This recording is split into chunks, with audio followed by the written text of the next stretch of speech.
Bonjour, bonjour et bienvenue sur KTV en direct à la télévision, à la radio et sur les réseaux sociaux pour ce temps de parole consacré à une étude de cadre de vie et sécurité à Mayotte. Pour en parler, nous recevons Bertrand Auman, le chef de service régional de l'INSEE Mayotte. Bonjour. Bonjour. Merci d'être là ce matin pour cette étude importante qui est sortie hier, le cadre de vie et sécurité à Mayotte. Le titre parle de lui-même. Vous le mettez en gras, une délinquance hors norme. Bah, tout à fait, les résultats sont assez impressionnants et donc voilà, on diffuse les premiers résultats de cette enquête cadre de vie et sécurité qui a eu lieu donc à Mayotte pour la première fois en 2020. Et j'attends vos questions en fait. Non, mais c'est en fait, donc vous avez pris 3 années, 2017-2019. Quelles ont été les questions posées? Qu'est-ce qu'il en est ressorti? Alors, l'enquête, elle est basée sur 3 questionnaires en fait. Il y a un premier questionnaire qui est adressé pour le ménage, donc les occupants d'un foyer. On leur pose des questions concernant l'ensemble du ménage. Ensuite, il y a eu un deuxième questionnaire qui a lieu en face à face par rapport avec une seule personne du ménage qui est tirée au sort avec la méthode Kish, du nom du créateur de cette méthode. Kish, c'est K-I-S-H. Et donc, deuxième entretien en face à face, et enfin un troisième questionnaire plus spécifique, auto-administré avec casque, et sur les violences sexuelles et physiques. Donc voilà. Et après, les premiers résultats sont très conséquents, très parlants. Il y a 6 fois plus de cambriolages à Mayotte qu'en métropole. En pourcentage, le rapport c'est de 1 à 4 à peu près. 18% des gens à Mayotte ont été victimes d'un cambriolage, alors qu'en métropole, c'est 5%. Et vous parlez des violences, quand même, les violences commises au sein du ménage, c'est 6% Mayotte, 3% métropole. On se rend compte que ça va des fois du simple au double, voire au triple. C'est quand même impressionnant. Hein. Ah ouais, tout à fait. Alors, par rapport à la méthode, Monsieur Auman, les déclarations de chiffres, vous dites plus le double, le triple par rapport à la métropole, c'est sur la base de la production de discours des personnes que vous avez interrogées, ou vous croisez les déclarations des personnes interrogées avec les chiffres de la police nationale, de la gendarmerie ou plus largement de la préfecture? Comment vous arrivez à dire finalement qu'il y a 3 fois plus, 4 fois plus de cambriolages à Mayotte qu'il n'y en a en métropole? Alors, on compare nos chiffres. L'enquête CVS, cadre de vie et sécurité, elle a lieu chaque année en métropole. Donc voilà, sauf qu'elle n'a pas eu lieu en 2020. Donc cette étude compare les chiffres de l'enquête CVS en métropole, qui a eu lieu en 2019, donc qui porte sur des faits qui ont eu lieu en 2017 et 2018. Et nous, ici à Mayotte, on a fait l'enquête en 2020 sur des faits qui ont eu lieu en 2018 et en 2019. Voilà. Et vous allez, quand vous dites qu'il y a tant de pourcents de cambriolage, d'atteinte à la personne, c'est assez détaillé dans votre étude. Ce sont des chiffres des forces de l'ordre, ou ce sont des chiffres qui sont exprimés par finalement la population interrogée? Les forces de l'ordre n'ont des chiffres que sur les déclarations de plainte. Après, c'est pour ça que cette enquête est complémentaire à ce que enregistre la préfecture, je dirais, ou la police, gendarmerie. C'est que nous, c'est du déclaratif, mais ce sont les gens qui s'expriment librement et qui ont clairement montré qu'ils déposent très rarement plainte par rapport aux événements qu'ils ont subis. Parce que finalement, à la lecture de votre rapport, enfin de tous les chiffres qui sont détaillés dans l'étude, on a l'impression finalement que ce que vous écrivez vient expliciter ou donner une forme de lumière à ce que les forces de l'ordre peuvent déclarer en termes de chiffres. Est-ce qu'on peut dire que le travail que vous avez effectué permet de donner du ressenti quant au cadre de vie des habitants de Mayotte ? Bien sûr, parce qu'on a le titre même de l'enquête, c'est cadre de vie et sécurité. Donc le cadre de vie, on a interrogé les gens sur leur ressenti au niveau du village, c'est-à-dire de l'endroit où ils habitent, mais aussi leur ressenti au niveau de Mayotte pris dans sa globalité. Et dans les 2 cas de figure, le point majeur qui ressort comme souci, que ce soit bien au niveau du village ou au niveau de Mayotte dans son ensemble, c'est la délinquance. 77% des gens placent cette préoccupation en premier, et c'est général. Et donc, C'est impressionnant. 6 habitants sur 10 se sentent en insécurité à Mayotte. Oui, et puis aussi, alors qu'il y a 60% donc, d'habitants à Mayotte pour ça, 15% en métropole, donc la différence est criante, mais aussi, on se rend compte d'après ce rapport que 40% des gens renoncent à sortir de chez eux, contre 11 dans l'Hexagone. Bien sûr, ouais, c'est des chiffres qui portent à réflexion, je dirais, et qui ouvrent beaucoup de questions auxquelles il faudrait répondre. Et justement, l'une de ces questions, à la lecture de votre rapport et des chiffres que vous venez d'exposer là, est-ce qu'il n'y a pas la crainte, en réalité, que demain, les habitants de Mayotte n'aient plus de croyance ou de reconnaissance dans l'autorité de l'État et ne passent pas à une autre manière de retrouver une forme de liberté ou d'améliorer leur cadre de vie en se faisant justice elles-mêmes? Et je pense notamment à Kahani, encore ce week-end, qui avait envie d'expulser les familles des fauteurs de troubles. Alors, je ne peux pas me prononcer sur de tels actes. Nous, à l'INSEE, on ne s'engage pas politiquement sur des actes qui seraient hors la loi en plus. Hein. Je veux dire, en France, on ne se fait pas justice soi-même. Mais par contre, les questions restent posées et des solutions à apporter par les instances locales, je dirais, les autorités locales. Le problème est connu. Là, cette enquête permet de poser des chiffres fiables et peut-être de quantifier les choses, où on a tous un ressenti global sur la problématique. Bon, là, maintenant, il y a quand même des choses. Quand on voit le taux de plainte qui est vraiment très faible, il n'y a que 27% des gens qui déposent plainte après un cambriolage. Bon, en métropole, c'est quand même dans les 40%. Mais aussi les vols avec violence, c'est-à-dire les violences sur les personnes, menaces avec une arme, eh bien, il n'y a que 8%, oui, c'est ça, il y a très peu de plaintes qui sont déposées, c'est 6% de plaintes. Alors, en plus, souvent, l'agresseur, il est connu. Les gens connaissent la personne qui les a agressés et ils ne portent pas plainte. Donc, qu'est-ce qui se passe derrière? Pourquoi ils font ça?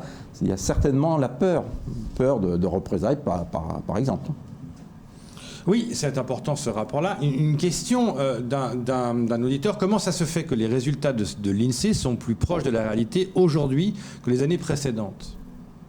Est-ce que c'est plus précis maintenant, les questions? Est-ce que cette enquête, c'est la première fois qu'elle a lieu à Mayotte, donc je ne vois pas comment on peut Non, dire... par rapport à d'autres enquêtes de l'INSEE que vous faites également sur d'autres sujets à Mayotte, qui sont parfois loin de la réalité. Et là, c'est plus près de la réalité. Est-ce que le système de questions a changé? Est-ce que l'approche a changé?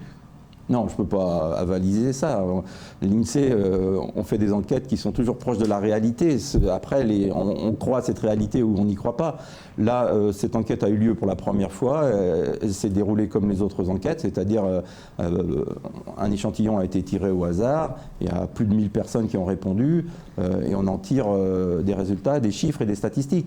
La méthode est toujours la même. Hein, je veux dire, Mais au-delà de la fiabilité des enquêtes de l'INSEE, est-ce que justement la réaction de ce téléspectateur, c'est pas parce que cette fois-ci vous allez chercher le ressenti des personnes, alors que là vous avez fait parler des gens sur leur quotidien. Est-ce que justement les gens ne se retrouvent pas dans cette étude au regard de ce que dit ce téléspectateur, parce que ça fait écho à ce que les gens vivent?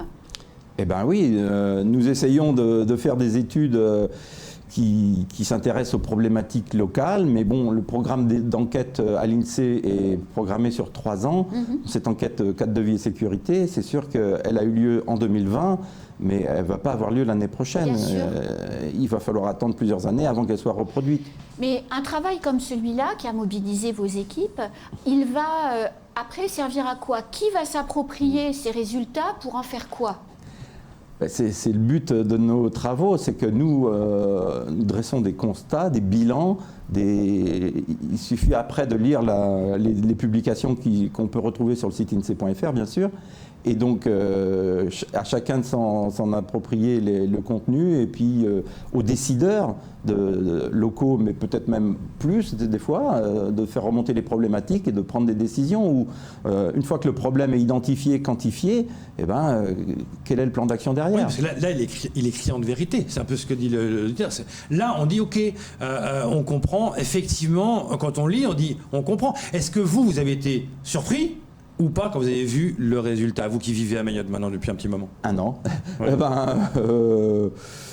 Oui et non, je dirais surpris. moins surpris par le fait que la délinquance soit le problème majeur que les gens citent en premier. Après, ce qui m'a un peu surpris, c'est le faible taux de plainte.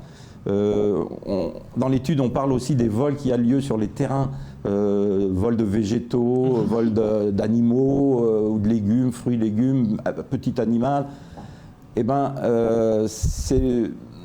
Pour les gens qui possèdent un terrain, parce que tout le monde n'a pas un beau terrain, il y a pratiquement 30% de vols, c'est 27 je crois. Okay. Le taux de plainte, c'est 0. Ah oui. Donc les gens... Mais pourquoi? Parce que ça ne représente pas des sommes exorbitantes. Les gens sont souvent... Vous se dites ça sert à rien? Oui, ils sont un peu découragés parce qu'ils n'ont pas un vol, ils subissent plusieurs vols souvent, et donc ils ne vont pas aller poser plainte à chaque fois. Est-ce que c'est pareil en métropole? Est-ce que ce ratio, vous le retrouvez quelque part en métropole ou c'est spécifique ici? Ah ben, les vols sur terrain, alors j'ai pas d'informations là-dessus, mais je pense que c'est moindre. Mais par rapport à la différence entre les vols et la proportion entre les vols et le dépôt de plainte, est-ce que cette proportion-là, vous la retrouvez en métropole? Ben, en métropole, on a des chiffres sur la métropole. Hein. Il y a plus de dépôts de plainte qu'ici, mais on peut aussi estimer que ça reste faible. Hein. Les dépôts de plainte, ben, c'est 3 ou 4 fois plus en métropole qu'ici, mais ça peut toujours être mieux. Voilà. Est-ce qu'il n'y a pas, Monsieur Aumont, quand vous avez lu les résultats, est-ce que vous n'avez pas perçu une forme de résignation de la population face à l'insécurité, face à la délinquance, face aux petits faits quotidiens? Ce que vous exprimiez sur les vols, on le sait dans les terrains, on le sait très bien, on les retrouve ensuite, les produits au bord des routes vendus. Est-ce que vous y croyez à cette logique de résignation de la population? On peut pas l'éviter, certainement. C'est toujours pareil, quand on est victime et qu'on voit qu'il y a un manque d'action derrière ou de résultats, ça décourage et ça dégoûte un peu. Mais tant qu'on n'est pas concerné, on s'en rend moins compte, je crois. Et le panel de l'enquête, c'était combien de personnes interrogées, réparties comment sur le territoire de Mayotte? Alors, on a eu 1100, un peu plus de 1000 ménages, hein, et au final, il y a eu 850 personnes qui ont répondu sur le questionnaire auto-administré qui portait sur les violences sexuelles ou physiques au sein du ménage et à l'extérieur. Donc, des personnes de 18 à 75 ans. Donc, sachant qu'il y a très peu de personnes très âgées à Mayotte. Ouais, c'est clair. Et au niveau taux de sondage, pratique, donc c'est des tirages aléatoires de ménages, et c'est aussi proportionnel, donc c'est des pondérations en fonction de la population de chaque commune. C'est sûr qu'il y a plus d'enquêtés à Mayotte, à Mamoudzou, pardon, que dans les plus petites communes du sud, mais c'est des pondérations, c'est proportionnel à la population. Et le temps d'enquête s'est écoulé sur une période... Ça a été toute l'année, hein, toute l'année 2020, il y a eu cette enquête auprès des ménages. Alors au début, c'était prévu de janvier à septembre, et l'échéance finale a été reportée un peu avec le Covid. Donc janvier à septembre 2020, y compris pendant la période de confinement? Janvier à décembre, hein, ça a été repoussé, toute l'année 2020. Par contre, on se rend compte qu'à l'inverse, les insultes sont 2 fois moins fréquentes ici. Oui, c'est vrai. Et il y a ce point-là, mais il y a aussi la nature des objets qui sont volés. Ce qu'on vole le plus, ce que les voleurs volent le plus dans les logements, ce sont quoi? Eh ben, ce sont les téléphones portables à 31%. Après, il y a les vêtements, il y a le matériel informatique. Mais les bijoux, c'est ce qui est le plus volé en métropole. C'est presque 27-28% des cas, des objets volés. Et à Mayotte, c'est que 14%, c'est pas ce qui est le plus volé. C'est peut-être aussi parce qu'il y en a moins, mais voilà. Oui, mais aussi on sait qu'en métropole, il y a plus un système d'écoulement de bijoux qu'à Mayotte. Voilà, c'est ça. C'est très spécifique. Vous allez vraiment, ça va vraiment loin, hein, cette étude. Hein. Vraiment très précis. Est-ce que vous pensez que ça va faire changer les choses, ça va faire bouger les lignes?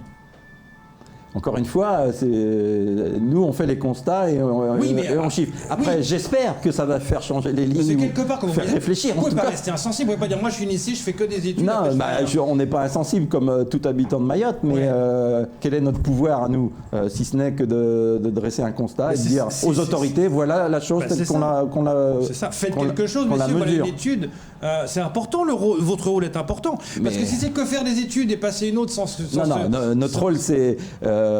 Toutes les autorités locales sont destinataires de nos études. Hein. Le préfet et toute la préfecture, les chefs de service, le SGAR, le secrétaire général, reçoivent ces publications en avant-première sous embargo. Ouais. Donc voilà, après nos publications, on fait des conférences de presse, on passe à la télé. Oui. Vous avez des retours justement par rapport à la préfecture, par rapport aux autorités quand ils reçoivent des trucs comme ça? Est-ce qu'il y a des retours de leur part pour dire voilà, il faut faire quelque chose comme ça ou pas? Eh bien, attendez, on en aura très certainement. Je pense peut-être même que ça peut monter plus loin que la préfecture, puisque le ministère de l'Outre-mer, certains ministères qui sont très intéressés sur les résultats de cette enquête. Donc c'est voilà, important. Nos autorités sont quand même informées. Bon, il y a la loi Mayotte qui se prépare aussi, donc ça vient. Mais ça peut influencer, un rapport comme ça peut influencer, oui, parce que ça montre la réalité du terrain. Vos prochains travaux, Monsieur Aumont, vous êtes en train de travailler sur le recensement en ce moment. Quand est-ce qu'on pourra avoir de premiers résultats? Alors, c'est ce que j'avais expliqué la première fois. Mayotte est entrée en 2021 sur un cycle de 5 ans. Donc, pour le recensement. Pour le recensement, oui. Donc, chaque année, donc c'est ça qui est nouveau, c'est qu'avant il y avait un recensement ponctuellement une fois tous les 5-6 ans. Maintenant, chaque année, les grandes communes de plus de 10 000 habitants vont être recensées sur une partie de leur territoire. Et donc, ce n'est qu'à la fin du cycle de 5 ans, donc 2021, 2022, 2023, 2024, 2025, c'est à la fin de ce cycle de 5 ans qu'on aura les premiers résultats. Donc, c'est vrai qu'il y a un effet tunnel assez considérable sur 2017 à 2025. Et c'est aussi pour ça qu'on a maintenu le recensement l'année dernière, pour pas que cet effet tunnel prenne encore un an de plus. Mayotte a été le seul département de France où le recensement a eu lieu cette année, oui, c'était en 2021. Donc c'était aussi à cause de ça. Je sais, l'INSEE est bien sensible à ce phénomène, mais il y a eu le même phénomène en métropole quand on a créé le recensement sur 5 ans. Et après, ça sera chaque année. Merci beaucoup d'être venu ce matin pour nous parler de cette étude. C'est tout pour ce temps de parole. Tout de suite, la suite de vos programmes.